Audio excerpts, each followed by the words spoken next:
नंतर सुद्धा आता चर्चा करतायत दर एका मिनिटाला टीवी में मोदी के कारण हम जिंदा है, मोदी के कारण हम चल रहे हैं, मोदी के कारण हमारे घर में चूल्हा जल रहा है, सिलेंडर आ रहा है। आणि म्हणून मित्रांनो, खऱ्या अर्थानं समाज पेटून उठण्याची आवश्यकता आहे। हे काम आपल्याला करायचं आहे। आपण खऱ्या अर्थानं लोकांमध्ये जाल, शब्दांचा आचार विचार कराल, शब्दांचा प्रहार कराल, शब्द असा द्या की लोकांना तो पटला पाहिजे। लोक चिडलेली आहेत, लोक अस्वस्थ आहेत। मी माझ्या परमेश्वराला स्मरण करून सांगतो मित्रांनो, प्रचंड चिड आहे लोकांच्या मनामध्ये, प्रचंड संतोष आहे लोकांच्या मनामध्ये। खऱ्या अर्थानं ते आपल्याला हेरायचं आहे। बदलाचे शिल्पकार तुम्ही व्हावे आणि या परिवर्तनाचे शिल्पकार सुद्धा मित्रांनो आपण आहोत। ही निवडणूक छोटी मोठी नाहीये। पुंजीवादाच्या विरुद्ध निवडणूक आहे, धनपतीच्या विरुद्ध निवडणूक आहे। आता बघा कसा पैशाचा मार झाला, त्याच्या मटणाच्या पार्ट्या सुरू झाल्या, सगळं सुरू झालं। ते बडवीचे पोलीसवाले सुद्धा फक्त आपल्या गाड्यात तपासतात, तपासा ना। आपला मटण खाताना दिसला का त्यांनी गोटी हातातून सोडा लागते।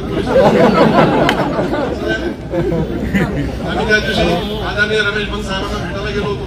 त्यांनी आमची खूप खिल्ली उडवली। आता वडील काका असल्यामुळं त्यांच्या ऐकावं त्यांनी सांगितलं की या वयामध्ये आमच्या खांद्यावर हात ठेवून ते फिरतायत, मला त्याची कीव वाटते।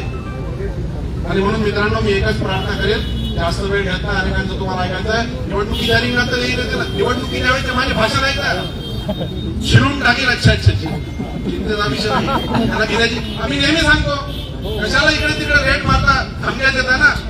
आम्हाला नाही कोणी धमक्या देत। आम्ही तर देवेंद्र फडणवीसचा सुद्धा हिशोब करू येणाऱ्या निवडणुकीमध्ये।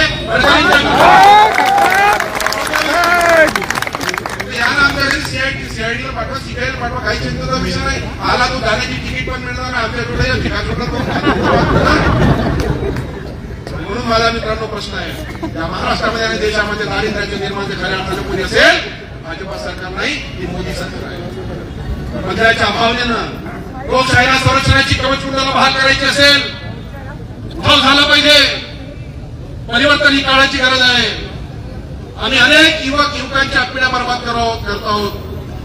जगामध्ये भारत असा देश आहे त्याच्यात युवकांच्या आबादी एकूण लोकसंख्येपेक्षा सगळ्यात जास्त आबादी युवकांची आहे। तो युवक आम्ही बर्बाद करतो आहोत, युवकांची खिल्ली उडवली जाते।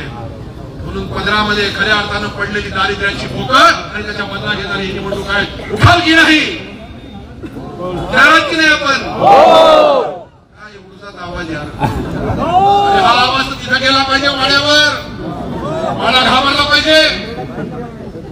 बोलो जिंदाबाद जिंदाबाद जिंदाबाद जिंदाबाद, सुनील बाबू जिंदाबाद, महाविकास आघाडीचा, महाविकास आघाडीचा, शेतकरी जिंदाबाद जिंदाबाद जिंदाबाद, शेतकऱ्यांची ताकद जिंदाबाद जिंदाबाद जिंदाबाद, युवकांची ताकद जिंदाबाद जिंदाबाद जिंदाबाद। हा संघर्षासाठी, बदलासाठी, या बदलाच्या परिवर्तनाचे साक्षीदार आपण सगळे आहोत। इथंच थांबतो, वेळेचं भान ठेवून दुसऱ्याला माहिती देतो आणि एकच सांगतो मित्रांनो की चलो गाव की ओर, चलो किसान की ओर, चला घराघरात, चला दारादारात, चौकात, मैदानात, मिळेल तिथे भेटी घ्या आणि चर्चेला खऱ्या अर्थाने चर्चेची क्रांती करून तर दाखवा भाजपाल्यांना।